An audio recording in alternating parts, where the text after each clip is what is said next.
কোনো প্রার্থী নিরঙ্কুশ সংখ্যাগরিষ্ঠতা না পাওয়ায় শ্রীলঙ্কার ইতিহাসে প্রথমবারের মতো এবারের প্রেসিডেন্ট নির্বাচন গড়ায় দ্বিতীয় দফায়। ১৯৮২ সালের পর থেকে শ্রীলঙ্কার ৮টি প্রেসিডেন্ট নির্বাচনের প্রত্যেকটি প্রথম দফাতেই বিজয় নির্ধারিত হয়েছে।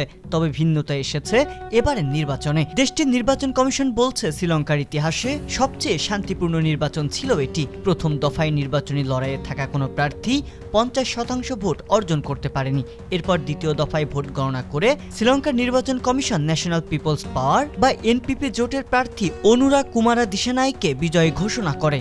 আর এরই মধ্য দিয়ে অভ্যুত্থানের পর প্রথম নির্বাচনে বামপন্থী প্রেসিডেন্ট পেল শ্রীলঙ্কা। সোমবার ২৩ সেপ্টেম্বর দেশটির রাজধানী কলম্বোতে নবম প্রেসিডেন্ট হিসেবে শপথ নিয়েছেন তিনি।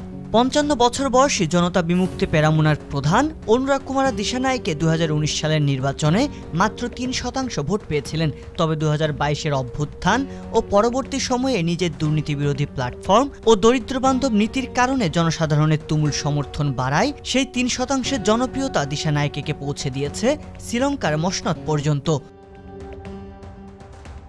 পূর্বে কখনোই ক্ষমতার কাছাকাছি কিংবা বিরোধী দল হিসেবে দেখা যায়নি ন্যাশনাল পিপলস পাওয়ার বা এনপিপি জোটকে।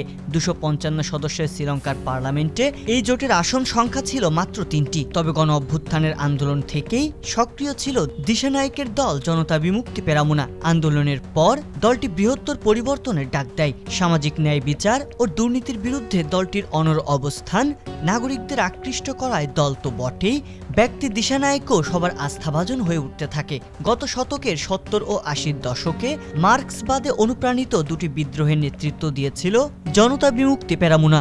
ব্যর্থ হওয়া সেই বিদ্রোহের পর দিশানাইকে দলের পলিটব্যুরো সদস্য হন, আর এরপরই দলটি সহিংসতার পথ ত্যাগ করে।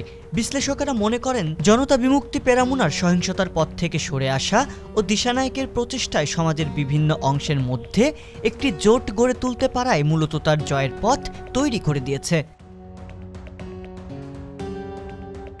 অর্থনৈতিক দুর্দশাকে কেন্দ্র করে ২০২২ সালে গণবিক্ষোভের মুখে দেশ ত্যাগ করেন শ্রীলঙ্কার সাবেক প্রেসিডেন্ট গোতাবায়া রাজাপাকসে। করোনা মহামারী পরিস্থিতির পাশাপাশি দুর্বল রপ্তানি ও বড় নীতিগত ত্রুটির কারণে বৈদেশিক মুদ্রার রিজার্ভও নেমে আসে শূন্যের কোটায়। গোতাবায়ের দেশ ত্যাগের পর সংসদের সিদ্ধান্তে প্রেসিডেন্ট হিসেবে বাছাই করা হয় রনিল বিক্রমসিংহেকে। কিন্তু কয়েক মাসের মাথায় অর্থনৈতিক সংকট মোকাবিলায় ব্যর্থতার অভিযোগ ওঠে রনিলের বিরুদ্ধে। অর্থনৈতিক সংস্কারের উদ্যোগ নেয় মূল্যস্ফীতি কমে আসা আর শ্রীলঙ্কান রুপি ধীরে ধীরে শক্তিশালী হলেও জনসাধারণের দুর্দশা সম্পূর্ণ নির্মূল করতে পারেনি রনিল বিক্রমসিংহে। এ সময় শ্রীলঙ্কার জনগণ ভিন্ন ধারার রাজনৈতিক নেতৃত্ব খুঁজেছে। পাশাপাশি অর্থনৈতিক সংকটের সাথে কাঠামোগত দুর্নীতি এবং রাজনৈতিক দায়মুক্তির বিষয়গুলোকে কেন্দ্র করেই চাওয়া ছিল তাদের। সেই সুযোগকে কাজে লাগিয়েছেন সদ্য বিজয়ী প্রেসিডেন্ট দিশানাইক।